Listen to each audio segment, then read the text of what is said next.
in continuation of the last videos on periodic properties of BSc Part 1 in organic chemistry.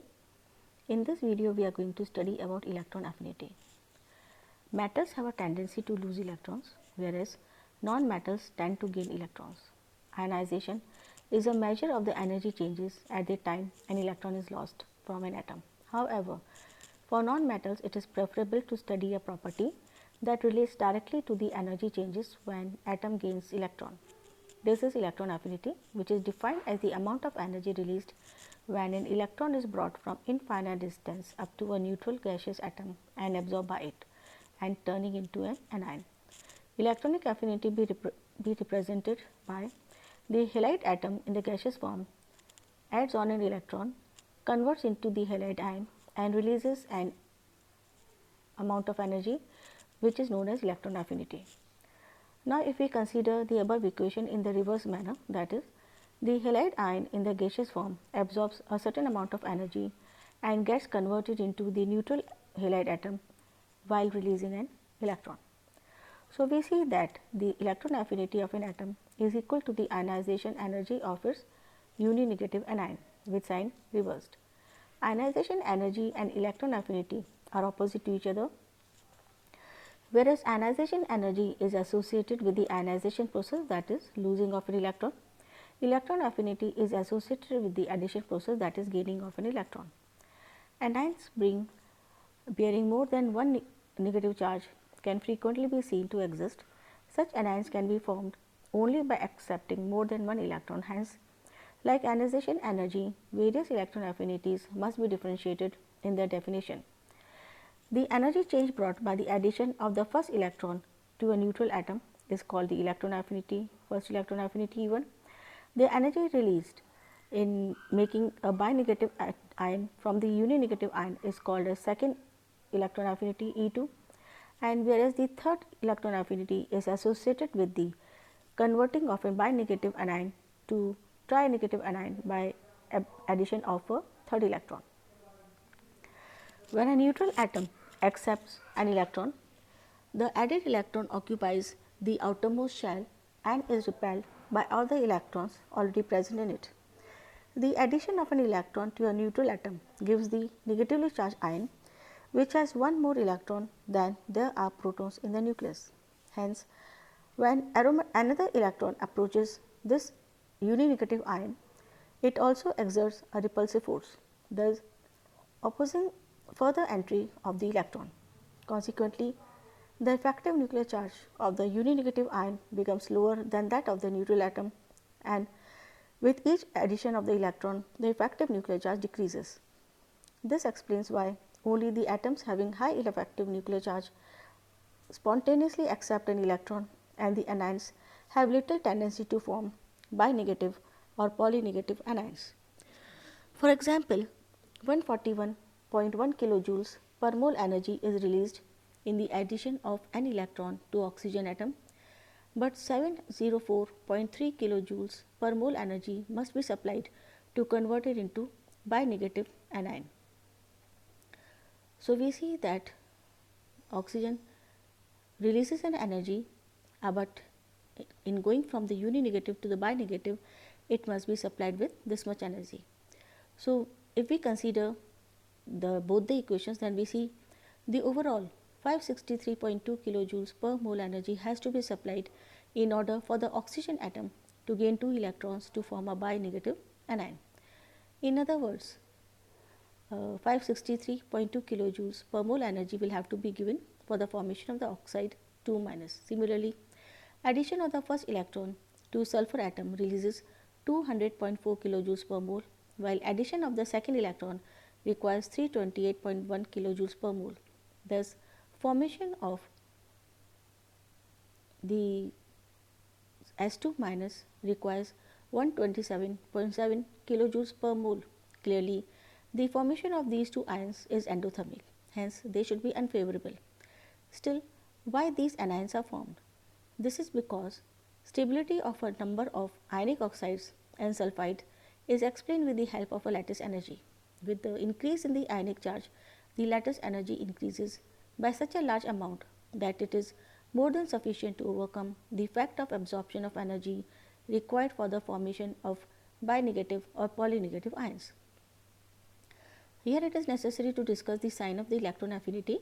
So, we see that according to the thermodynamic convention, the energy gained by the system is represented by positive sign and the energy released by the system is indicated by the negative sign. Thus, the ionization energy is positive, here the electron affinity is negative, and if the energy is absorbed by the addition of the electron, then this energy will be represented as positive sign.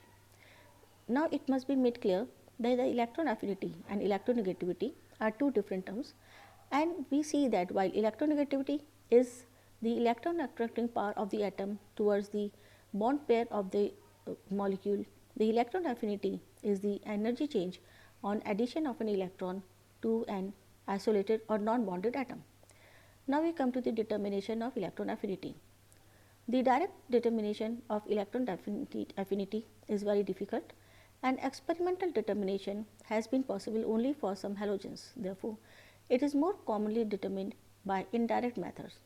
One general employed method is Born-Haber method or Born-Haber cycle, which is based on the assumption that the net energy in a cyclic process is 0.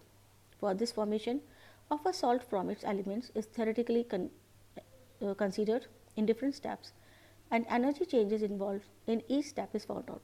The resultant of all the energy changes gives the theoretical value of the heat of formation, which is compared with the experimental determined value obtained by the experimental formation of the salt. For example, formation of 1 mole of NaCl from 1 mole of sodium metal and half mole of Cl2 can be theoretically discussed in the following steps. In the first step, the sodium solid absorbs sublimation energy and gets converted into sodium metal atom in the gaseous form. In the second step, the chlorine molecule absorbs dissociation energy and forms chlorine atom in the gaseous form. Then in the third, the sodium metal atoms which were formed in the gaseous state, they absorb ionization energy and are converted into sodium cation and loses 1 electron. In the next step, the sodium metal loses an electron, and this electron is gained by the chlorine atom and forms chloride ion with the release of electron affinity energy.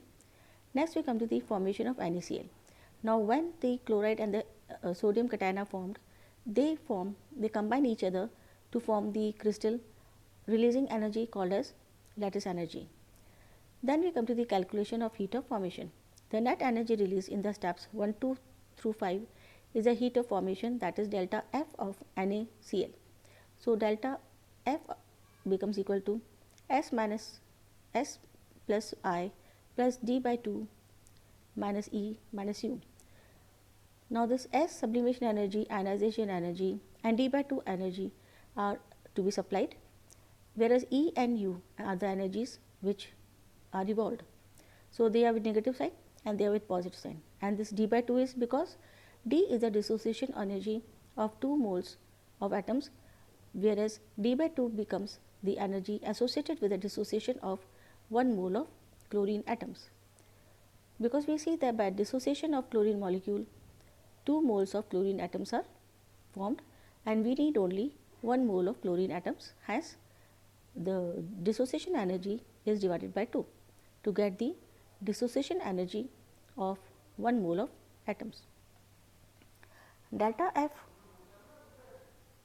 of a salt and also S and I can be determined experimentally.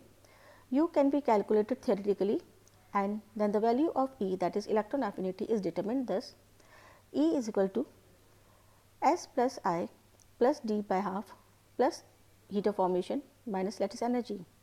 All these steps are conveniently represented by the Born-Haber cycle. So, we see that in this, the sodium solid absorbs sublimation energy and is converted into sodium gas ion, sodium gas atom. This sodium gas atom then absorbs ionization energy and gets converted into sodium ion. This half chlorine molecule absorbs dissociation energy and gets converted into chlorine atom gas, and this chlorine atom gas in the gaseous form absorbs the electron released by the sodium metal atom in the formation of the sodium ion and releases an amount of energy equal to electron affinity and gets converted to chloride ion.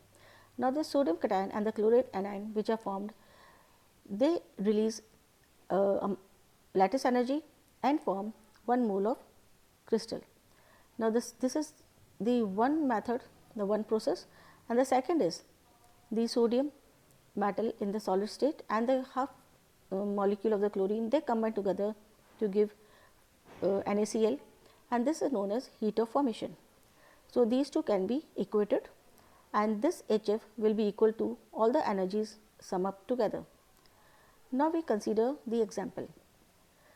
If we consider the electron affinity of the chlorine with the help of the following energy values, where S is the 108.4 kilojoules per mole sublimation energy of sodium, I is the ionization energy of sodium which is 495.4, D is the dissociation energy of Cl which is 241.8, U is the lattice energy of the formation of NaCl crystal which is 757.3, and whereas delta F is the heat of formation of the NaCl crystal which is 381.2.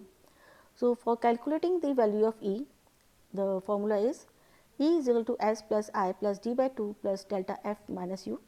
So, substituting these values, we see that the value comes to be 348.6 kilojoules per mole. So, 348.6 kilojoules per mole comes to the value of electron affinity of the chlorine. That is all for today. Thank you.